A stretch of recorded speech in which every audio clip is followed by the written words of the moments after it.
Обурені і без найменшого розуміння, чому їхню думку депутати Рівненської облради не чують. Ці люди представляють Великоомелянську та Грушвицьку сільські ради. За словами жителів сіл, їх без попередження приєднали до Дядьковицької ОТГ. Та люди категорично проти такого об'єднання. Ба більше, вважають, що таке рішення є неправомірним. Обговорення ми провели по будинковим обходам.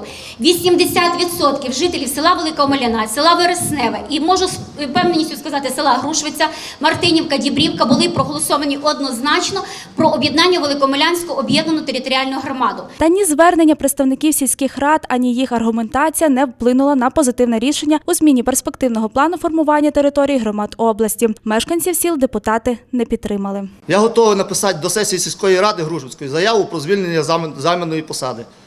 Бо я обіцяв людям, коли йшов на вибори, обіцяв, що ми будемо розвиватися, рухатися вперед. Це реформа, яка дає нам шанс щось змінювати в селі. Почуйте нас, будь ласка, я вас прошу. Поверніться ще раз до голосування даного питання. Жителі Великоомелянської та Грушвицької сільських рад хочуть об'єднатись в одну і бути самостійними без Дядьковицької ОТГ. Голова ж останній каже, що їхня громада є абсолютно автономною, і вони не проти, аби дві сільські ради від'єднались від них і стали також самостійними. Ми успішно рухаємося. У нас є виконання і перевиконання бюджету. Так? Все, ми практично не зазіхаємо на вашу територію. Ми хочемо тільки одного. Якщо ви хочете справедливості, якщо ви за неї сьогодні боретеся, то нехай же ж та справедливість буде. Скажіть чесно, що у вас немає спільної межі. Немає у вас спільної межі між Омеляною і Грушвицею.